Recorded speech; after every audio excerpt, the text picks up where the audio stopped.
Last year, San Francisco was one of the more dominant teams across the league, but they still lost the Super Bowl, and a big reason why was their offensive line play. On the last play of the Super Bowl, for instance, if Brock Purdy had a half second longer, he probably would have found Ayuk or Jennings. But because of a missed block from Spencer Burford, that ball fell into the turf. So you're probably thinking right now, great, San Francisco brought back John Feliciano to make sure they have that depth going forward. But that's not what happened today. Rather, they brought back Colt McKivitz, who gave up 13 sacks last year. So predictably, many fans are looking at this move as a clear indicator Kyle Shanahan and John Lynch have learned nothing from last year. But I don't necessarily think this is the case. So in this video, I wanted to go over the type of player Colt McKivitz is and what this means for San Francisco going forward. The first and most important aspect for me to examine is the contract. It's a 1-year extension that will keep him under contract for the 2025 season. It's $7 million with $4.5 million guaranteed. Some people have come out and say this is a clear indicator San Francisco has faith in Colt McKivitz as their long-term starter. For me, this means the exact opposite. Rather, it looks like San Francisco is trying to lock down the tackle that would be able to compete for the position, but even if he didn't get the position, Colt McKivitz has a unique ability to offer versatility at the position.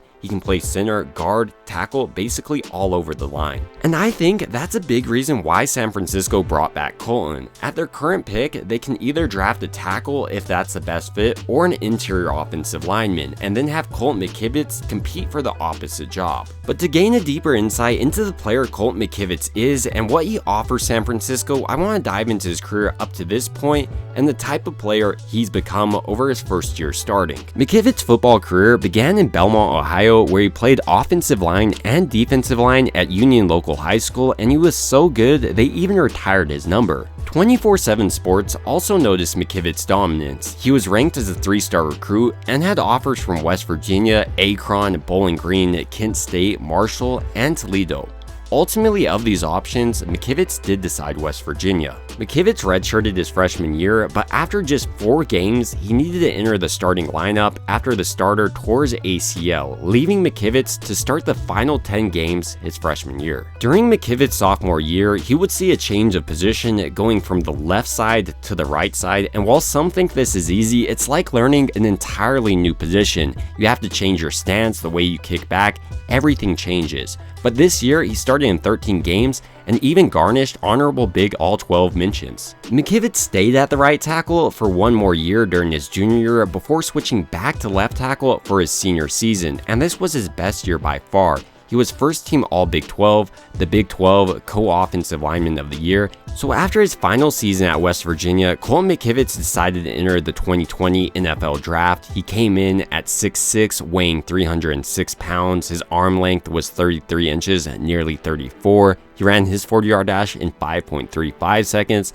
but more impressively was his 10-yard split of 1.8 seconds. So now scouts had the opportunity to dive a little bit deeper into Colt McKivitz's athleticism as well as the film he put out for West Virginia, and they saw some positives as well as negatives. One of the biggest strengths for Colt McKivitz was his positional versatility. He played both a right tackle and left tackle and excelled at both positions. In addition to that, McKivitz would get under opponent's skin. He finished blocks all the way down to the ground. He executed extremely aggressive upward strikes. Basically, McKivitz had the perfect demeanor for an offensive lineman. He wasn't afraid of getting dirty and loved run blocking, and he excelled at it. He also exhibited an ability to pull out into open space and make some pretty impressive blocks on linebackers and even corners. But while McKivitz excelled at the run game, there were still question marks for scouts on how he would transfer over to the NFL level. Specifically, he had shorter than average arms, and at times in college, he would be driven back by pass rushes. Ultimately, when scouts looked at McKivitz, I think they saw someone who was an extremely strong run blocker,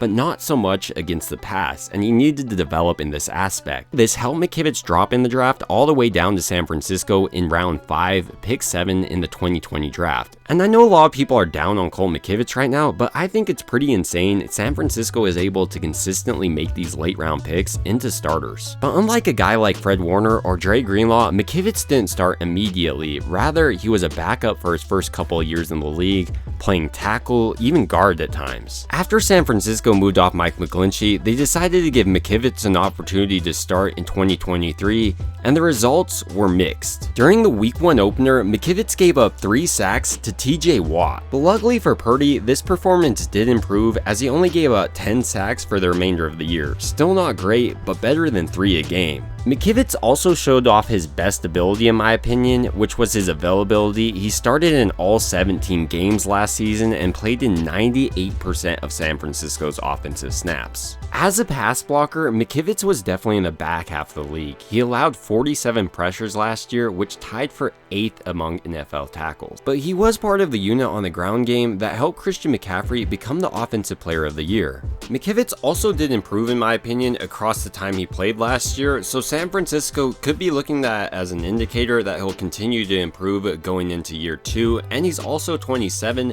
marking the prime time of his career. While there's a lot of people hating this move, I don't. I think San Francisco is getting a versatile offensive lineman who has the ability to start in the NFL and start at good enough level to help bring his team to the Super Bowl. While I would like to see San Francisco continue to improve via the draft, I think this gives them the flexibility to go with the best offensive lineman available.